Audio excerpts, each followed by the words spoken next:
Welding ಮಾಡುವ ವೇಳೆ ಕಬ್ಬು ತುಂಬಿದ್ದ ಟ್ರ್ಯಾಕ್ಟರ್ಗೆ ಬೆಂಕಿ ಕಿಡಿ ಬಿದ್ದು ಟ್ರ್ಯಾಕ್ಟರ್ ಹೊತ್ತಿ ಉರಿದ ಘಟನೆ ಬಾಗಲಕೋಟೆ ಜಿಲ್ಲೆಯ ಕಸಬಾ ಜಂಬಗಿ ಕ್ರಾಸ್ ಬಳಿ ನಡೆದಿದೆ. ಟ್ರ್ಯಾಕ್ಟರ್ ಟ್ರೇಲರ್ಗೆ ಬೆಂಕಿ ಬೀಳ್ತಿದ್ದಂತೆ ಎಚ್ಚೆತ್ತ ಸಾರ್ವಜನಿಕರು ಬೆಂಕಿ ನಂದಿಸಿ ಅನಾಹುತ ತಡೆದಿದ್ದಾರೆ.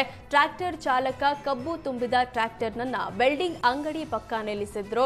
ಈ ವೇಳೆ ಅಂಗಡಿಯವರು ವೆಲ್ಡಿಂಗ್ ಮಾಡ್ತಿದ್ದಾಗ ಹಾರಿದ ಬೆಂಕಿ ಕಿಡಿಯಿಂದ ಕಬ್ಬಿಗೆ ಬೆಂಕಿ ಹೊತ್ಕೊಂಡಿದೆ.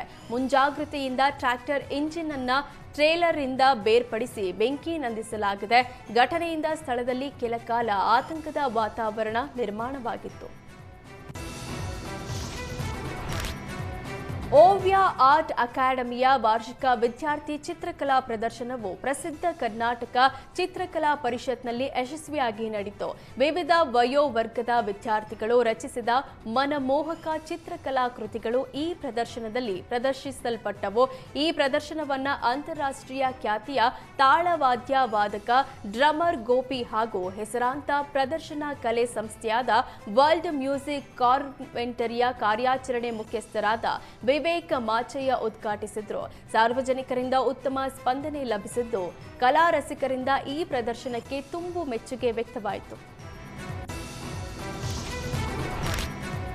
ಕೆನರಾ ಬ್ಯಾಂಕ್ ವಿರುದ್ಧ ಕನ್ನಡಿಗರು ಆಕ್ರೋಶ ಹೊರಹಾಕಿದ್ದು ಬ್ಯಾಂಕ್ ಸಿಬ್ಬಂದಿ ಕನ್ನಡದಲ್ಲಿ ಮಾತಾಡ್ತಿಲ್ಲ ಅಂತ ಅಸಮಾಧಾನ ಹೊರಹಾಕಿದ್ದಾರೆ. ಕೆನರಾ ಬ್ಯಾಂಕ್ನಲ್ಲಿ ವೃದ್ಧೆಯೊಬ್ಬರು ಸಿಬ್ಬಂದಿ ಜೊತೆ ಹಿಂದಿಯಲ್ಲಿ ಮಾತನಾಡಲಾಗದೆ ಪರದಾಡಿದ್ದಾರೆ. ಈ ವಿಡಿಯೋ ವೈರಲ್ ಆದ ಬೆನ್ನಲ್ಲೇ ಪೋಸ್ಟ್ ಡಿಲೀಟ್ ಮಾಡುವಂತೆ ಕೆನರಾ ಬ್ಯಾಂಕ್ ಅಧಿಕೃತ ಎಕ್ಸ್ ಖಾತೆಯಲ್ಲಿ ಆಗ್ರಹಿಸಿತ್ತು.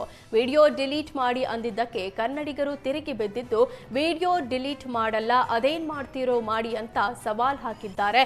ಅಲ್ಲದೆ ರೂಪೇಶ್ ರಾಜಣ್ಣ ಸೇರಿ ಹಲವರು ಕೆನರಾ ಬ್ಯಾಂಕ್ ವಿರುದ್ಧ ಅಸಮಾಧಾನ ಹೊರಹಾಕಿದ್ದು ಮೊದಲು ಕನ್ನಡದಲ್ಲಿ ಸೇವೆ ಕೊಡಿ ಅಂತ ಆಗ್ರಹಿಸಿದ್ದಾರೆ.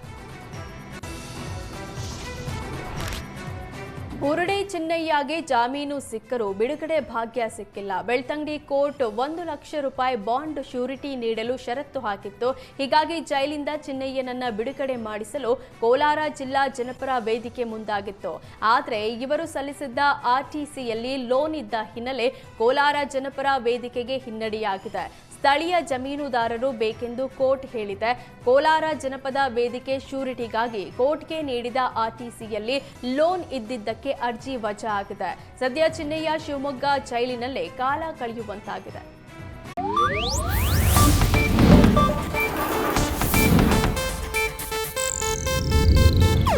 ಇದು ಏಷ್ಯಾನೆಟ್ ನ್ಯೂಸ್ ನೆಟ್ವರ್ಕ್ ಪ್ರಸ್ತುತಿ.